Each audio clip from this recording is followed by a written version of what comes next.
Hello! Today I'm showing a design by Nuclear Timus and I for a 2-hopper speed shulker box loader. This does exactly what you'd think. It fills in shulker boxes at the speed of 2 hoppers, which is 5 items per second. So basically the design is actually pretty unique. I've never seen anything like this, and when Nuclear and Timus came to me with their concept for this, I was pretty impressed. So after a little bit of tweaking, we came up with what you see here.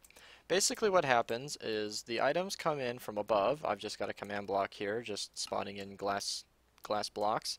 And that goes over these hoppers that are facing to the side, which faces into a dropper and then down into the top hopper, and then the hopper below sucks it out and puts it into the shulker box.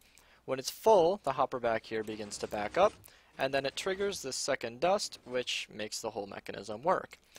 Basically, this piston above locks the hopper so that it doesn't keep filling, and then the circuit below triggers this RS NOR latch, and then it triggers the whole sequence.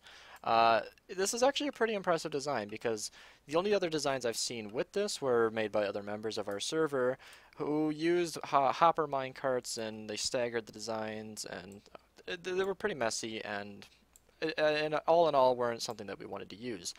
However, this has a piston push up from below so that all the shulker boxes actually drop as an item into the water stream. I was going to follow the water, I forgot I was in creative. And this is a pretty cool design. Obviously, there's really not much to show a tutorial on. As far as your tutorial, this is kind of what you get. I mean, the observer arrows show you exactly where they're facing, and then in each of these droppers at the back, we have exactly one item. I believe this could be anything, you know, a sword or whatever you want. All it needs to do is just power this piston. And then we've just got alternating activator and powered rails that will get powered by this. This needs to be a slab or glowstone so that it doesn't bud power the dropper. And there you go, triggers just like that. And the cauldrons up here, they need to be cauldrons, not redstone blocks, can be filled with any amount of water, that doesn't matter. And it's a pretty nice lag-friendly solution. So this is twice as fast as a normal one, as I explained, and so this is why we kind of wanted this, because it would take up all in all less space and kind of use less hoppers than a normal system. And yeah, this is a pretty solid design. So this is a dispenser facing sideways, and then we've just got observers out the back to power it.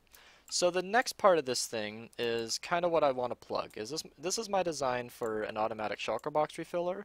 Typically with these designs, behind the dispenser you'd have chests and chests with hoppers and filled with shulker boxes, and then they take from those. However, this fills in a kind of a slope. These will get the bulk of it, and then these would get the minimal. So it's just kind of a slant, you know, trying to draw an image here of how this would fill up. So it's not perfectly evenly.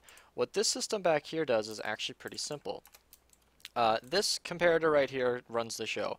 Whenever this hopper is detected to have anything less than 5 shulker boxes in it, it will stop powering this block here. So let me actually kind of show what happens here.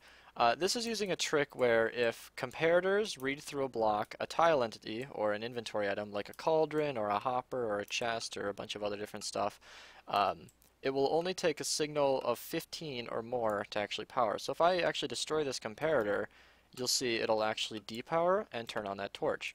What that torch does is it just goes along a long line of redstone which meets somewhere in the middle so that any of these signals will trigger this repeater, and that just connects to a clock which starts distributing empty shulker boxes into the system. And in this way you have all of these dispensers sharing one large supply of shulker boxes so that it's evenly distributed across all of them. I like this way more. We use this on Minerva for our sorting system, for our bulk storage, which uses shulker boxes, and it's a very nice way of regulating all the items. Just know that the storage you'd have here would need to cover all of these, so just make sure it's enough for your purposes. I just have an example set up here. This is really an arbitrary size. Lastly, for this system, let's see, I showed how to build it, and there it is. Very, very rarely items will get stuck on top of these slabs, and the simple fix is to just change these repeaters from 2 ticks to 4. I have them set to 2 here because this was kind of still in prototype stage, and I believe it would break the design for me to... I mean, that would work. So yeah, to change it to 4 ticks means this piston is going to be extended up here longer, and that'll give it time for the shulker box to kind of sit on top of the slab and then fall down. So it's a much safer way to do it, and it will result in a lot less loss. Under high intensive situations, we found that some shulker boxes might glitch up here, but I can tell you honestly this is within 1 to 2% of all of them. And if you were using a system like this in a configuration like this is set up to handle about 460,000 items an hour or more, or a little bit more or less. So if you're going to lose, one shulker box is, I believe, about 1,900 items or 1,800 items or so. That's really negligible. It's really not that much loss. However, if you were using this for a convention, like a sorting system design where you wouldn't be using that many items, know that filling these shulker boxes at full speed would take about 5.74 minutes. So this will despawn before it will get pushed back out. That's an unfortunate detail, but the easy fix is to just set these repeaters to 4 ticks, and it should be fine. I just do want to reiterate that there is some loss that I've seen. However, there are some simple fixes, and it should be negligible based on your configuration. So that just about covers up everything about this design. This world right here will be yours to download. I'll provide a schematic for this in the description below. Check out this video here if you want a more in-depth explanation on how this works. And yeah, thanks to Nuclaw and Timus for bringing this to my attention. You're welcome to them, I guess, because I improved it in a pretty nice way.